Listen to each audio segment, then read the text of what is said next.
Ingin bagai mutiara terjaga di dasar samudra, cantik sekilau mentari, cantik sewarna pelangi. You see behind my veil I'm a queen. สวัสดีค่ะวันนี้นะคะเราจะมาเผยคำตอบนะคะเกี่ยวกับคำถามที่หลายๆคนอยากทราบว่าทำไมคนเราต้องมีศาสนาค่ะในความเชื่อของศาสนาอิสลามกันค่ะวันนี้นะคะเราอยู่ที่มัสยิดลายอตำบลจบังตีกออำเภอเมืองจังหวัดปัตตานีกันค่ะเดี๋ยวเราจะมาถามผู้รู้กันด้านในนะคะขอถามคำถามว่าทำไมคนเราถึงต้องมีศาสนา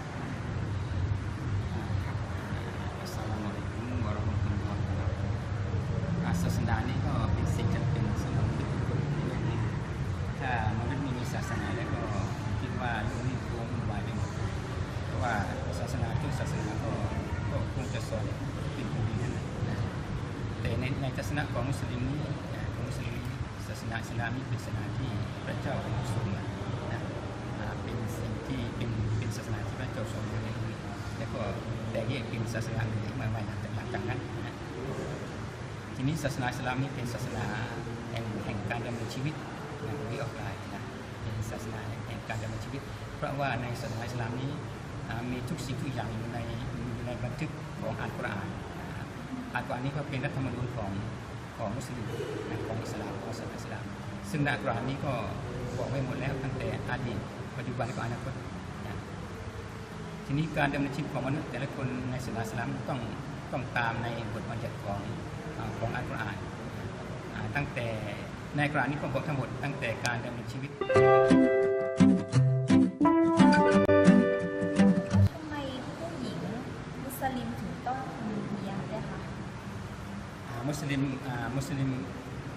ผู้หญิงมุสลิมต้องคุมฮิญาบนี่เป็นบทบัญญัติที่กำหนดที่อัลลอฮ์บอกในที่พระเจ้าหรืออัลลอฮ์บอกในอยู่ในอัลกุรอานแล้วว่ามุสลิมทุกคนต้องคลุมฮิญาบก็คือปกปิดร่างกายให้มิดชิดนะปกปิดร่างกายให้มิดชิดยกเว้นได้แค่ใบหน้าและกับฝ่ามือนั่นเองนะถ้าซึ่งการ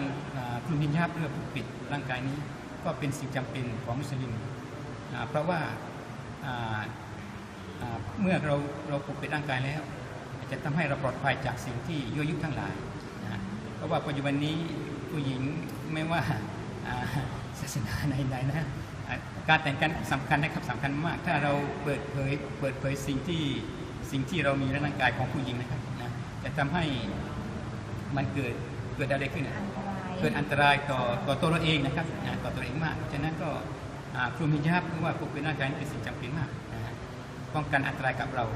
แล้วก็ลูกหลานของเราต่อไปเนี่ยนะครับแล้วทำไมเดือนรอมฎอนเราถึงต้องถือศีลอดด้วยคะการถือศีลอดนี้เป็นกฎของศาสนาอิสลามอยู่ในบทบัญญัติของบุคคลอิสลามนะครับแล้วก็เป็นสิ่งที่การถือศีลอดนี้ก็คือการอดอาหารนะฮะอดอาหารตั้งแต่หัวค่ำจนถึงหัวรุ่งทีนี้มันมีส่วนยังไงบ้างนะครับที่พระเจ้ากำหนดให้เราถือศีลอดในเดือนรอมฎอนปีละ1 ครั้งเดือนรอมฎอนนะครับเพราะว่าทุกปีนั้นจะต้องมาถึงเดือนรอมฎอนทุกปีปีนี้ก็อีกประมาณสัก2 เดือนก็จะถึงเดือนรอมฎอนเพราะฉะนั้นมุสลิมทุกคนก็ต้องถือศีลอดการถือศีลนี้เป็นบทบัญญัติในศาสนาอิสลามเป็นกฎข้อที่3หรือข้อที่4นะครับในบทบัญญัติอิสลามทีนี้มีส่วนดีอย่างไรพระเจ้าให้เรานี้อดไม่ว่าคนรวยคนจนนี้ให้เราก็ถือศีลทุกคนเพราะว่าถ้าคนจนไม่มีกินใช่ไหมครับทีนี้คนรวยมีกินเมื่อคนรวยนี้ถือศีลอดก็จะมีความรู้สึกว่าถ้าเราอดก็รู้สึกอย่างนี้นะและคนไม่มีกินไม่มีเงินจะกินเขามีความรู้สึกยังไงก็อยากจะมีกินทีนี้เพราะฉะนั้นเมื่อเป็นบทบัญญัติแล้วทุกคนก็ต้องเหมือนกันหมดปฏิบัติตามบทหิวก็หิวกันหมดกินเป็นกันหมดด้วยนะแล้วถ้าเป็นจะเป็นเด็กอายุเท่าไหร่คะถึงจะถือศีลอดได้อันนี้ในบทบัญญัติก็มีการกำหนดอยู่แล้วในกุรอานก็ถ้าประมาณ9 ปีถึง15 ปีก็ถึงอายุก็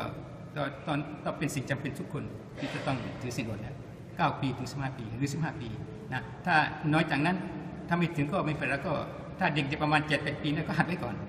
หัดแต่เด็กๆใช่ไหมพอใหญ่ขึ้นมาถึงมันก็มีความคิดอย่างนี้นะความหิวก็เป็นอย่างนี้นะก็จะได้สงสารคนนะเพราะฉะนั้นว่าถึงให้9 ปี15 ปีนี้ถ้าไม่ถือศีลอดก็เป็นบาปเลยเป็นผิดหลักไปเลย แล้วถ้าเป็นคนพิการหรือว่ามีโรคประจำตัวอะไรอย่างเงี้ยค่ะสามารถถือศีลอดได้ไหมคะอันนี้ต้องดูด้วยดูว่าเขาพิการยังไงนะในสถานการณ์ส่วนนี้ถ้าก็มีการยกเว้นเช่นว่าคนป่วยมากๆก็เราก็วันนั้นก็ไม่ต้องถือศีลอดแล้วก็ไปแก้ไปแทนทุกแทนในอื่นๆได้หรือว่าคนเดินทางเช่นว่าเราจะเดินทางไปต่างประเทศหรือว่าไปในประเทศระยะไกลๆเช่นไปกรุงเทพนะฮะเราก็มีความหิวขึ้นมาลำบากก็ในบทบรรยายก็ผ่อนปรนได้แต่ต้องไปทดแทนในวันอื่นเราหยุดกี่วันหยุด1 วันก็ทดแทนเป็น1 วันได้แต่ว่าเราสามารถชดเชยได้ตลอดทั้งปีใช่ไหมคะทั้งปีได้นะแล้วการทำพิธีฮัจญ์ในประเทศเมกะใช่ไหมคะเราจำเป็นหรือเปล่าคะที่ต้องไปทำพิธีที่นั่นอันนี้ก็เป็นบทบัญญัติอีกคนหนึ่งหลังจากที่ถือศีลก็จะมีการทำพิธีฮัจญ์พิธีฮัจญ์มียกเว้นมีข้อนิดนึงว่าการทำพิธีฮัจญ์นี้ก็เฉพาะคนที่มีความสามารถยังไงมีความสามารถ1มีเงินทองมีเงินพอที่จะไปได้แล้วก็ร่างกายสมบูรณ์แล้วก็3ก็การเดินทางนั้นปลอดภัยถ้าครบ3อย่างนี้แล้วก็ต้องเป็นสิ่งจำเป็นเป็นวันยิบที่จะต้องไปทำไปก็เป็นบาปแต่ถ้าคนไม่มีอย่างนี้เงินไม่มีหรือว่าเงินไม่มีแต่ร่างกายสมบูรณ์แต่การเดินทางก็ได้แต่เงินไม่มีก็ไม่ต้องไปแล้วสมมติว่าถ้าคนไม่มีเงินแต่ว่าไปยืมคนอื่นมานี่แล้วเราใช้เงินนั้นไปเดินทางถ้าไม่มีเงินจริงๆก็ไม่จำเป็นต้องไปยืมเงินไม่เป็นจริงถ้าไม่มีก็ไม่ต้องไปแต่ถ้าเกิดเราไปยืมเขาแล้วเราไปก็ถือว่าเราได้บาปใช่ไหมคะก็ไม่ต้องไปยืมตั้งแต่แรกแล้วอันนี้เขาไม่บังคับถ้าไม่มีก็ไม่ต้องไปเลยไม่ต้องไปบังคับแต่สายไม่บังคับมีเฉพาะคนที่มีเงินมีแล้วก็ร่างกายสมบูรณ์แล้วก็การเดินทางปลอดภัยก็โอเคทุกอย่างพร้อมโอเคค่ะสำหรับวันนี้นะคะเราก็ได้มาเผยความรู้เกี่ยวกับทางด้านศาสนาอิสลามนะคะก็ต้องขอบคุณคุณวันอิสดานะคะมากๆค่ะขอบคุณค่ะ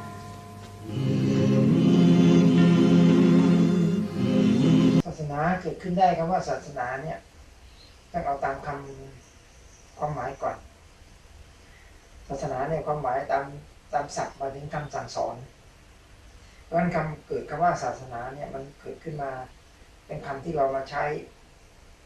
เรียกคำสั่งสอนของคนนั้นของคนนี้ของเจ้าลัทธินั้นเจ้าลัทธินี้ศาสนานั้นศาสนานี้อย่างเช่นพุทธศาสนาแปลว่าคำสอนของพระพุทธเจ้าเพราะฉะนั้นการเกิดขึ้นของศาสนาเนี่ยมันเกิดมาจากความต้องการของมนุษย์ถ้าเราพูดถึงตามหลักของพุทธศาสนาอันนี้พูดในแง่มุมของพุทธศาสนาคำว่าศาสนาเนี่ยเกิดขึ้นเพราะอาศัยคนไม่เข้าใจความเป็นจริงของชีวิตเพราะว่าคนสมัยก่อนเนี่ยมีความกลัวพอกลัวแล้วก็ต้องหาวิธีการกำจัดความกลัวมีวิธีการต่างๆแต่ว่าในพุทธศาสนาเนี่ยเกิดขึ้นมาเพราะว่าพระพุทธเจ้าใช้วิธีการกำจัดความกลัวความไม่เข้าใจของคนด้วยให้ทำความเข้าใจแล้วก็เอาวิธีคิดว่าวิธีอย่างนี้เป็นอย่างนี้คือพูดเสนอแนวทางวิธีการคิดวิธีการแก้ปัญหาวิธีแก้ความกลัวก็เลยเกิดเป็นหลักการคำสอนเช่นจะต้องทำอย่างนั้นจะต้องทำอย่างนี้ตามหลักการที่วางเอาไว้เกิดคำว่าศาสนาขึ้นมาคือการสั่งสอนว่าสั่งให้ทำอย่างนี้นะสอนให้ทำอย่างนี้นะและวิธีแก้ปัญหาเพราะมันก็เกิดขึ้นอันนี้ในแง่มุมของพุทธศาสนาแต่ในแง่มุมของศาสนาอื่นเนี่ยก็เกิดมาจากความกลัวเหมือนกันคนมีความกลัวคนไม่มีความเข้าใจว่าความจริงของชีวิตเป็นยังไงเช่นทำไมคนเราเกิดมาต้องตายไม่เข้าใจไม่ว่ากลัวเรื่องความตายทำไมคนเราเกิดมาแล้วมันก็ต้องเจ็บต้องแก่ไม่เข้าใจก็เลยต้องหาวิธีการบวงสรวงอ้อนวอน เพื่อจะให้ชีวิตรอดเพื่อจะให้ไม่ตายเพื่อจะให้ไม่เจ็บใช่ไหมครับอ้อนวอนนั่นคือความไม่เข้าใจเพราะในบางลัทธิบางศาสนาเขาก็สอนให้อ้อนวอนบางลัทธิบางศาสนาเขาก็สอนให้มีวิธีการบูชายันอย่างเช่นฆ่าสัตว์บูชายันเพื่อแลกกับชีวิตตัวเอง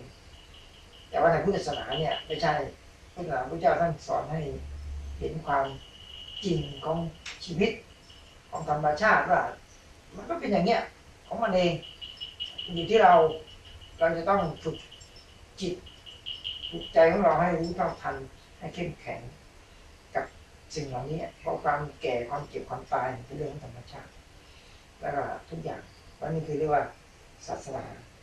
เป็นแง่มุมสองอย่างนะแง่มุมพุทธศาสนากับแง่มุมของศาสนาอื่นที่จะมีความจริง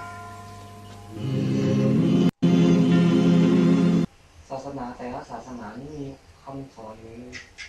อะไรอย่างที่แตกต่างกันอย่างไรถ้าพูดถึงว่าแต่ละศาสนามีคำสอนที่แตกต่างกันหรือไม่ถ้าเรามองในมุมที่ศาสนาเกิดขึ้นมาก็จากความกลัวแล้วก็ความไม่เข้าใจว่าคำสอนมันจริงสอนในวิธีการเพื่อกำจัดความกลัวแล้วก็กำจัดความไม่เข้าใจแต่ว่าความแตกต่างมันก็มีอยู่แต่ละศาสนาแน่นอนแตกต่างแน่นอนแต่ว่าเป้าหมายสำคัญของทุกศาสนาก็คือเพื่อที่จะกำจัดความกลัวแล้วก็ความไม่เข้าใจในสรรพสิ่งทั้งหลาย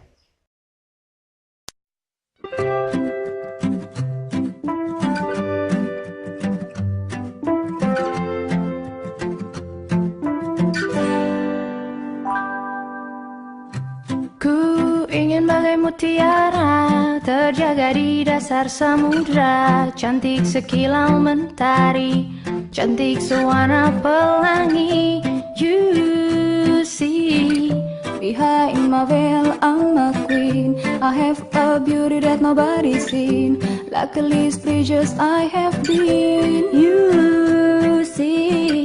behind my veil I'm a queen. I have a body that nobody's seen.